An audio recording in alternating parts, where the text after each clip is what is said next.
Good morning, students. Welcome back. We were on our first lesson from the short stories, Salvatore. I hope you all are following the story. You all combine the videos that you will get into one continuation and then look at it, and then you will get the entire story, right? So the last video we had reached page number 8. Page number 8, in which I'll just go and read the last line. They had made up their minds, her mother and father, and she and her father would never give consent. So here the author is telling that the girl that Salvatore loved, she, on coming to know that he was now a patient of rheumatism, has broken off the relationship, no longer is wanting to continue with the marriage, and her parents as well as she also have all decided that this relationship should not continue. So she is very calmly, very frankly in fact, telling Salvatore that forget it, now you are practically an invalid, you can never be a real man, so this marriage is being called off, right? When Salvatore went home, now very heartbroken, now this is tragic news for Salvatore. Coming back after some time, roaming the world, coming back a sick man, hearing the words from this girl that she is no longer interested in him, no longer wanting to marry him. When Salvatore went home, he found that they all knew. Now her parents, his parents also were also in the knowledge of the girl's decision. Maybe they had gone over and told his parents that call off this marriage, but they did not have the heart, they did not have the guts to tell Salvatore about that girl's decision. So they wanted him to hear it himself. That's why they did not break the news to him and allowed him to go and meet the girl, because they knew that if whenever he goes and meets her, she will tell him herself, and whatever has to be will be, but let him hear it from himself first. The girl's father had been to tell them that they had decided. Here the author is also saying that the girl's father had come over to Salvatore's house when he came to know the problem that Salvatore was facing, and the girl's father in fact came and broke the news to them that their family has decided to break off this relationship and not to go ahead with the wedding. But they had lacked the courage to tell him themselves. But the author saying, but they did not have the guts, did not have the courage to break this news to Salvatore when he came back from China. He wept on his mother's bosom his chest. And when he got the news, he came back a broken man. He just cried like a child on the shoulders of his mother. His mother comforted him, gave him assurance that don't worry. He was terribly unhappy, but he did not blame the girl. Now see this man, he was a broken man, yet he did not blame that girl for breaking off their relationship. He was a perfect human being. A fisherman's life is hard, and it needs strength and endurance. And he realized what they are saying could be the truth also, because to be a fisherman, to go out on the sea, catch fish, use the net, pull the fish in, all requires strength. And with his type of a sickness, he would not be able to cope with all this type of a job. And it could be that he in his future also would be weak and could not handle a proper job himself. He knew very well that a girl could not afford to marry a man who might not be able to support her. And he also knew in his heart of heart that any girl would never like to marry a man who cannot support her. You got to support your wife. You got to be with your children, look after them. And if you are an invalid, if you are a patient of rheumatism, it's going to be terribly, terribly hard. He knew this, and he realized it also, that yes, she could be right also. His smile was very sad, and his eyes had look of a dog. Now when a dog is sad, You look at a dog, when you scold a dog, when you beat a dog, the dog has a very mournful expression on its face. Today, Salvatore had the mournful expression of a sad dog on his face that has never been beaten. But he did not complain, and he just did not blame the girl. He did not complain to his mother, to anyone, that he has been dealt wrongly.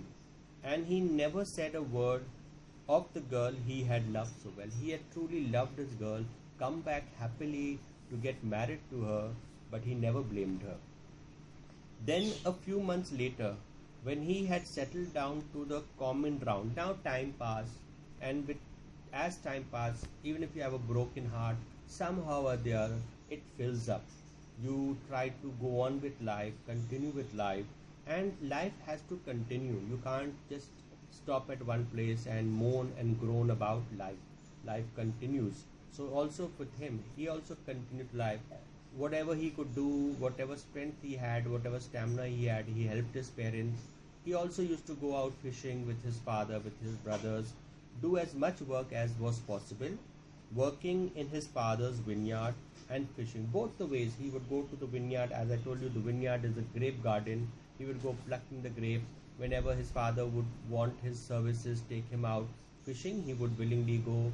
Whatever he could do, he did it. His mother told him that there was a young woman in the village who was willing. After some time, when he settled down, when he got over this heartache of his mother one day approached him and told him, comforted him that, see, don't worry, life continues, life has to go on. So if you want, we know of a girl who, after knowing your condition, that you are having this particular sickness, rheumatism, she's still willing to marry you. So if you want, we can approach her, and it all depends on you, what you want. They gave it to him, okay, willing to marry him. Her name was Asunta. Here they named the second girl, and her name was Asunta. She, as he heard the news, the name Asunta, he knew about her. He just screwed up his face and he said that she is the most ugliest girl in this particular village. She was really ugly, right? So she is as ugly as the devil, he said. Like, this first reaction was, he compared her to the devil, ugly as the devil.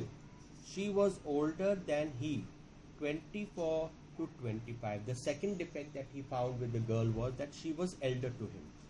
She was older to him. He was 24, she was 25. And she had been engaged to a man who, while doing his military service, had been killed in Africa. The third point that he realized about Asunta was that she was already engaged to a man who, like him, was sent out to war. Unfortunately, Salvatore came back alive, but with a particular disease. But this particular girl's to-be husband, they were not married, they were only engaged. Her to-be husband was killed in war in Africa. So these three things he knew about Asunta. She had a little money of her own, and if Salvatore married her, she could buy him a boat of his own. Now she has spoken to his parents and told them that, see, if your son is willing to marry me. She was also a lonesome old woman, not old, a woman, lonesome woman, and she told them that if you get your son to marry me, to agree to marry me, I will buy him a new boat. Having a boat for a new boat for a fisherman was a great achievement. Here Salvatore was getting a new boat if he agreed to marry this girl. She told his parents that. Boat of his own, and they could take a vineyard that be happy change, boat of his own, and they could take a vineyard that by happy chance happened at that moment to be without a tenant. And the next plan that this girl had for their future was that, first, she would buy him a boat. Secondly, they would take a vineyard on rent. She has already come to know of a particular farmer who is willing to give his vineyard on rent. So they would have both a small cottage, a vineyard to grow grapes, to cultivate grapes, as well as go fishing whenever required. That would be his future. His mother told him that Asunta had seen him at the fiesta. Fiesta is like a fete, like a fair. And his mother had told him that, see, secretly this girl has seen you before. You might have seen her also, but she has seen you and she has this liking for you also, and had fallen in love with him. And she has told his parents that she has seen their son and she is in love with him. So if he agrees, she is most willing to marry him.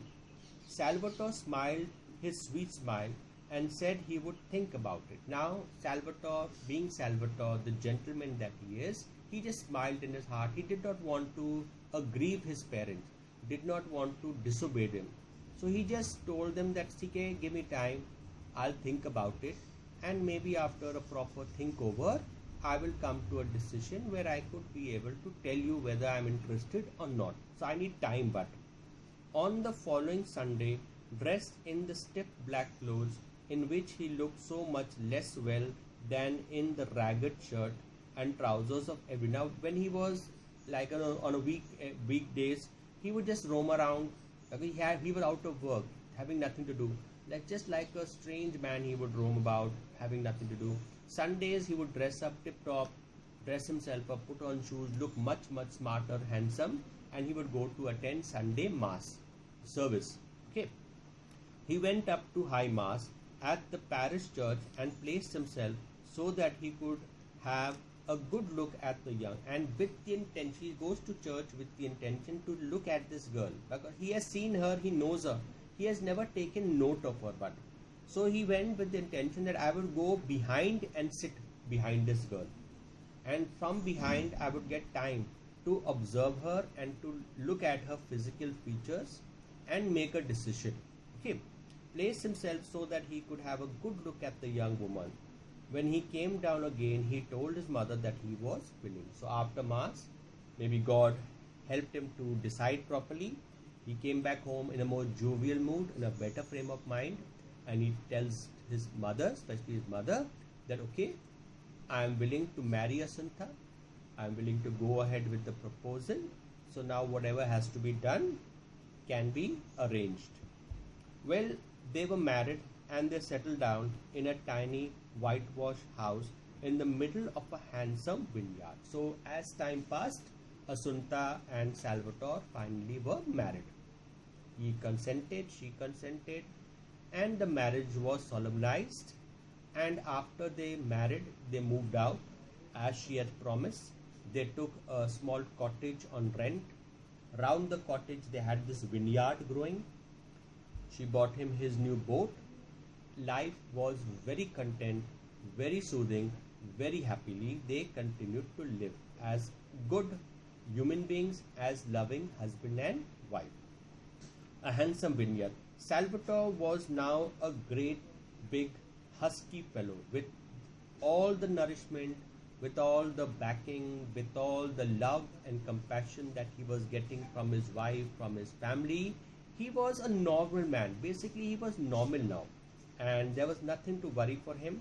Salvatore was now a great big husky fellow. I mean, he was real strong now and broad, but still with that ignorance. But he had that innocent smile, and whenever someone would approach him, would talk to him kindly, he would give that innocent smile, and those trusting, kindly eyes that he had at a boy. Like, even though he has matured to be a powerful man, but those eyes of his were still very delicate. He had the most beautiful manner. Now that is God given. He was a perfect gentleman, brought up perfectly, had good manners. He had the most beautiful manners I have ever seen in my life. Asunta was a grim-visaged female. Grim is very serious looking, because she had that inferiority complex within her. She was not beautiful. She could not compete with other beautiful girls in the village. So she had that very inferiority complex within her. Although she had a gem of a heart, a beautiful heart, a loving wife she was. I have ever seen in my life. Asunta was a grim-visaged female with decided features. She had a very like particular facial expressions, and she looked older and with all these type of mannerism expression, She even looked more than her current age. She looked aged, old. But she had a good heart. The main thing of this was that she had a good heart. Here the author say, now when you look at a person, it's not you make a decision by a person's looks. You must always look at that person's heart. So if the person has a pure heart, a good heart, that is more than your physical beauty. So my dear students, as I said, we just do one page every day. We'll end on page number 9, the second paragraph in between. You all can mark it there if you all have the books, or I have already sent you all the pictures of this thing. You can keep it marked there. Be a bridge with it. Next time when we meet, we will continue from page number 9. Goodbye. God bless.